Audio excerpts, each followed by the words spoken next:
This week on Hidden Heritage, we're traveling to Mitchell, South Dakota. Once there, we'll visit the site of the archaeological Mitchell Prehistoric Indian Village.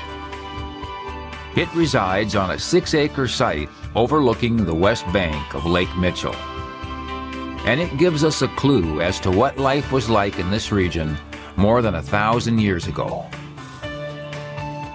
Well, I guess that the site we're on today is known as the Mitchell Prehistoric Indian Village. It's a village that had several hundred people living in it 1,000 years ago. The same crops that were familiar to us today. They grew corn, squash, beans, sunflowers, a form of tobacco, amaranth, and a number of other plants that are less familiar to us as food plants today. But they also grew a number of medical plants in their gardens. They hunted really extensively. The bison was one of the main animals, obviously, that they hunted. But we have evidence of deer, elk, a whole series of smaller animals, rabbits, and so on.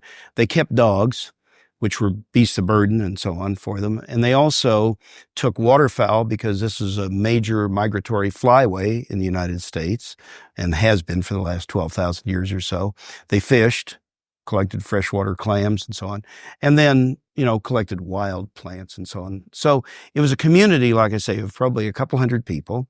They were living here at about AD 1000, and the village was probably occupied, we think, for about 75 to 100 years.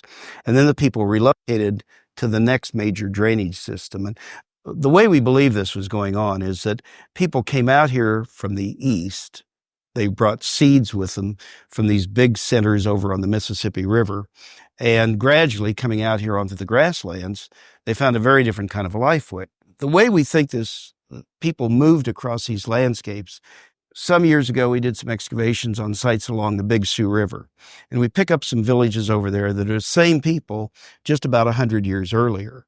But of course, you didn't have one village. You had a whole series of villages all up and down these river courses, and each village would have been using their resources and so on, sort of like throwing a pebble in a stream and the concentric rings going out. They were harvesting what they needed going out in rings. Well, eventually they bumped into the next village's resource base.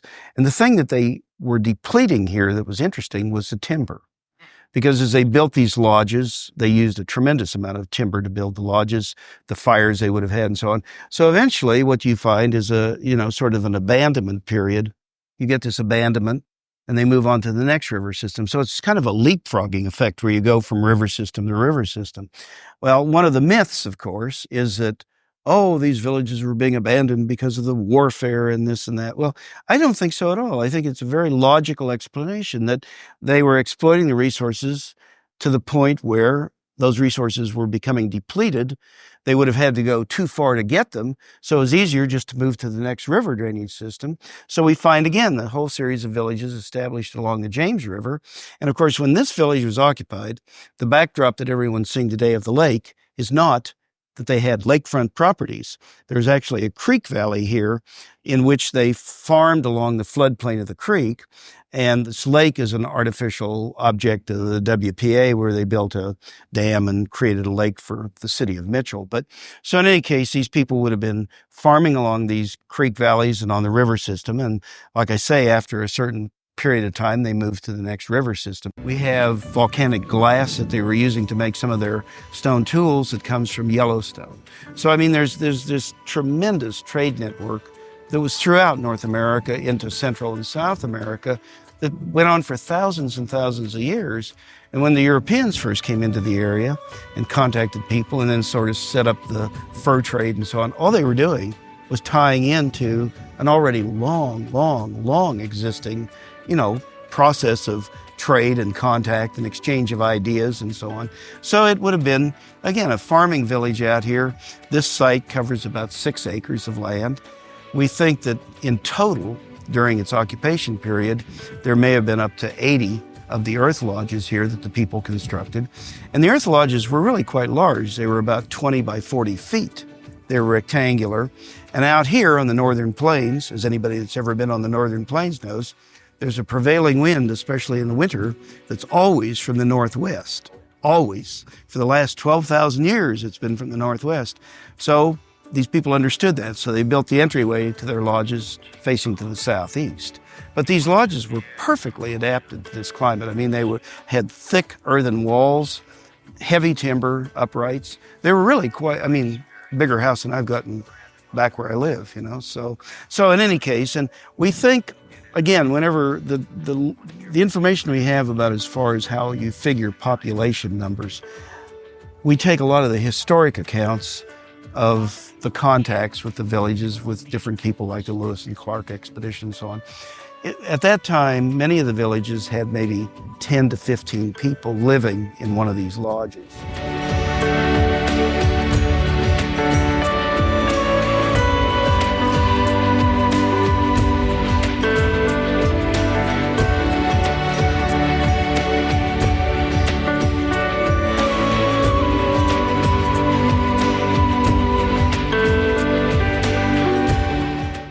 But again, so we think that during the period of occupation, at any given moment, maybe there were 20 lodges that were occupied. So if you take 10 people, 20 lodges, you've got a couple hundred people, plus the dogs that live in the village with them. And this is, of course, very, very definitely pre-horse. The horse doesn't appear for another 700 years or so. So it's a farming community. They're growing the crops that are familiar to us today. They're the ones that are really the pioneers with these crops, because it's through the work that these people were doing in their gardens that these crops were perpetuated, so that whenever the first Europeans arrive and begin to actually create seed companies and so on, the seed stocks are coming from these last villages. Not from this village, but from one, a number of 100 years more recent. And so to me, the story really is, you've got a small community of people. They're tied by kinship to other communities of people that are similar up and down the river. They're farming, they're hunting, they're gathering wild plants, they're fishing. Since this is a major migratory flyway, they're hunting, we've got about 5 species of birds that we've identified at this site. So again, it's just a group of people getting along out here on the landscape, meeting their day-to-day needs, probably having some enjoyable times, probably having some not so enjoyable times. But I don't think that these should be characterized as some kind of people in some desperation, because they weren't. It's just a community of people. And you can go to any other community out here in the farming heartland of the country right now, and same thing. Different equipment, different technology. But I think one thing that should never be done is one should never, ever sell the technology of any of these groups short. Because what's really important in the human story is every group is perfectly adapted to their point in time and space. These people had dozens of different designs of stone tools, bone tools. In a site like this, we don't recover some of the organic material, the wood and the leather and so on, because it's disintegrated. But for instance, I worked some sites in the Great Basin down in Utah that were dry caves, and we had sandals that were woven out of yucca fiber leaves 8,000 years ago that looked like they had been woven yesterday. So, if you've got the right preservation, so, you have to understand that we're recovering half of what the people really had. But again, it's a story about us. About how you get along and how everybody got along. And the point is, they had an edge then that was sharper than any metal edge. When the Spaniards first came into Mesoamerica, there's some of the Spanish chronicles that comment on those blades being many times sharper than any of their steel, and so on. But then it gets suppressed because it's a technology of some other group. It's not as interesting, so we just kind of push that aside. And, well, we shouldn't push all this aside, because to me, as an anthropologist, my understanding of all of this is that every decision we make is made based on the past. We're not making decisions. Our decisions right now in the present are all drawing upon this knowledge of the past. So it's nothing but the past coming forward always. So, and as we project our thoughts into the future, it's the same story. It's the past that is the baseline for that information. So I can't really imagine why we would not want to be engaged in a very deep way, because the people had the same kind of problems we have today. They had droughts, that affected whether they could garden or not. They had floods. I mean, all of this it's, because we're all living always against the backdrop of the climate and the geology and so on. So it isn't as if all of that's gone away and we've mastered it. We can go and sit in our air-conditioned house until there's no power, and then, we won't sit there any longer. So we do really need to try to appreciate that these lessons are crucial lessons, because there's nobody telling anyone that the decisions we make on any particular topic are correct. You could make 100 other decisions on the same topic. So we're always choosing amongst all kinds of alternatives. And if we choose wrongly, it can lead us down some really bad trajectories that happened in the past. We know there were cultures that failed in the past because it's in the archaeological record. So that's a record that can't be changed. It's there in the ground. So that's why, to me, the intrigue of archaeology is one. I mean, we're not looking at this from, well, here's an artifact, here's another artifact. It's really, well, how do these as a group tell us a story? Because the story we want is to know about the people.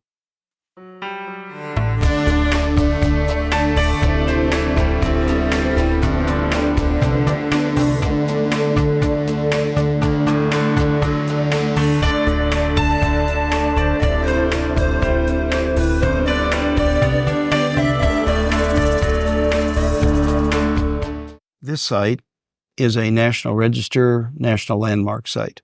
At a site like that, you certainly have to have some kind of a guiding set of tenets for the work you're doing. In other words, we're not just randomly excavating. There's some kind of a broad research plan that we have for years in place. And when we actually set this building up, we deliberately set it up to, instead of being over the top of one or a couple of earth lodges, we actually set it up so that there's a portion of an earth lodge down in that zone of the site. There's a portion of one down here, and there's also a portion of one under that where the stairs come down. And the reason we did that, interestingly enough, the total of American archaeology that has worked on these village sites has always focused on the lodges. So they've always set up their excavation units over the depressions of the lodges. Nobody has investigated what was going on outside the lodges. And in fact, the people that lived in these villages lived outside, did most of their things outside. So we have then been very intrigued with, what kind of a story would be emerging by looking at this work area that was between several lodges. And so, for instance, all of this rock and bone that's associated in this you can see this sort of crescent shape formation. That was either a single or several huge roasting ovens where the people heated rock, put it in a shallow pit, heated the rock, put packages of meat and vegetables, buried it with more rock, more vegetables, meat, and then covered it over as an earth oven to bake it, for a number of hours. And of course, all these things that are these various and sundry pits were parts of storage pits that the people would dig to store their foodstuffs. After a period of time, of course, because they're dug into the earth, they begin to spoil. You get molding and you get rodents burrowing and stuff. So then they would abandon it as a food storage pit and actually turn it into a trash pit. So the way we find these is filled with broken pottery, broken stone tools, ash from fires, the whole array of things that are just being thrown away. This group of students is from the University of Exeter, which is a university in the southwest of England. Okay. And this is our 8th year of working with students from Exeter who come over they have to take a mandatory 1-month field school somewhere in the world. And in turn, we at Augustana College have a situation where our students who are anthropology majors spend 1 year at the University of Exeter during their 4 years. So it's a really pretty neat program that brings us into, contact with them and them into contact with us, more complete picture across any surface, and then gradually take it down in sort of stepped levels so that at any given time, folks that are visiting here, either when we're working or when we're not, can see some features, as we call them, exposed and And when we start really focusing on a feature, for instance, these string grids just give us more control to do the measurements, to do a drawing. So each string grid is showing us a feature of broken rock, broken bone, so on. We map every one of those pieces as exactingly as we can. We're also taking photographs, dozens of them, through the string grids, because again, at an archaeological site, you as an archaeologist, in a sense, you're destroying certain things, certain bits of evidence, because they're there, but they're not things you can take away. In other words, you can pick up the artifacts, but you can't pick up the stains and the burn zones and so on. So in this case, it gives us as comprehensive a total picture to reconstruct as possible.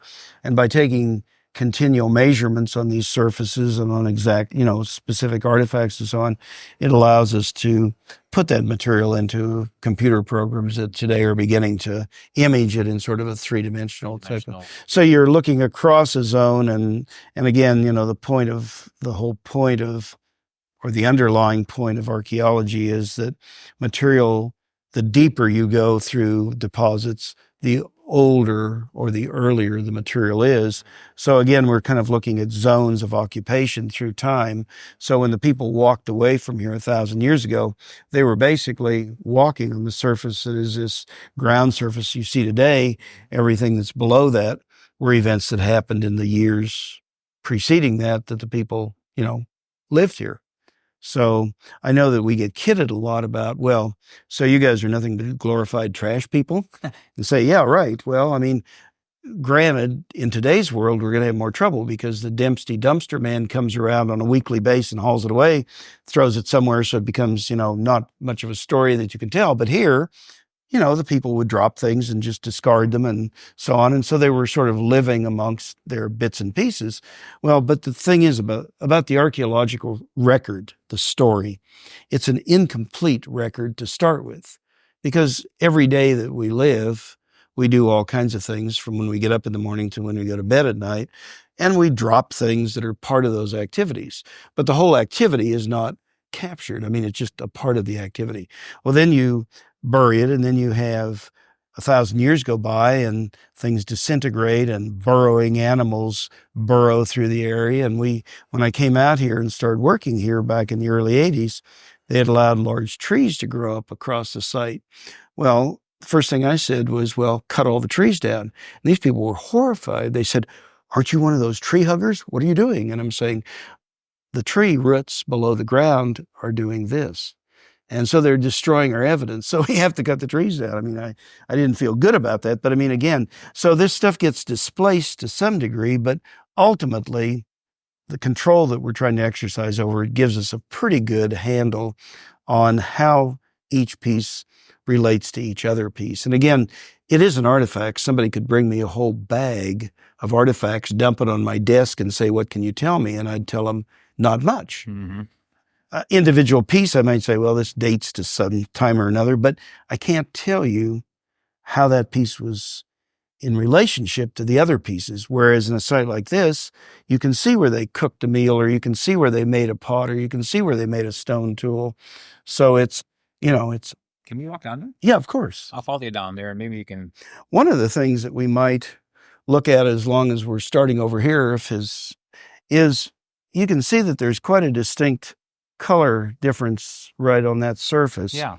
This is actually, we're standing in a depression of a lodge.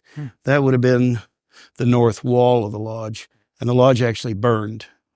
So that's showing you an event of fire. And they had curated a number of tools. There's a grinding stone there. There are several grooved mauls there and so on. They were kind of all together in the corner of the lodge. And when it burned, there was such an intensity in heat that it actually fire cracked all those pieces. So, again, that's a little bit of an indicator of what happened to some of the dwellings on a site, because of course, if a structure started burning, then it burned. Right. They weren't having the friendly fire department come in, and they were taking the long bone of the animals and smashing it into just absolute fragments. They would, as I indicated earlier, they did their cooking by putting hot rock into the liquid in their pots, and then this bone, for instance, they'd smash up into very small elements and extract bone grease from it. And the bone grease was used to mix with dried meat and maybe berries to make what we know as pemmican. Wow. And I think what was happening here, because we've got so much evidence of the production of bone grease at this site, it looks like it was much more intensely being done than anything that they maybe would have needed for their own consumption. So the argument that we're making is that parts of this became part of a trade material that was traded back to the east, because we've got really direct evidence in ceramics and so on that these people were in direct contact with the city of Cahokia over on the Mississippi River, which is where we think people were coming from in the first place as they migrated west. They were bringing seeds and so on from over there, bringing them out here onto the prairie. So it would make sense. They didn't have bison back there. They had, other deer and so on, but they didn't have bison. So the hides, the meat product, all that would have been perfect for a trade item. And of course, what was being traded this way? Well, part of what's being traded in all of these exchanges is knowledge. It's information, it's technology, it's, it's a back and forth. It's a sharing of ideas is what it really is. Thank you for joining us today on Hidden Heritage. I'm your host, Paul LaRush, reminding you that if you enjoyed the podcast, share us with your friends and help us spread the word. Till next time, from all of us in Brule, thank you.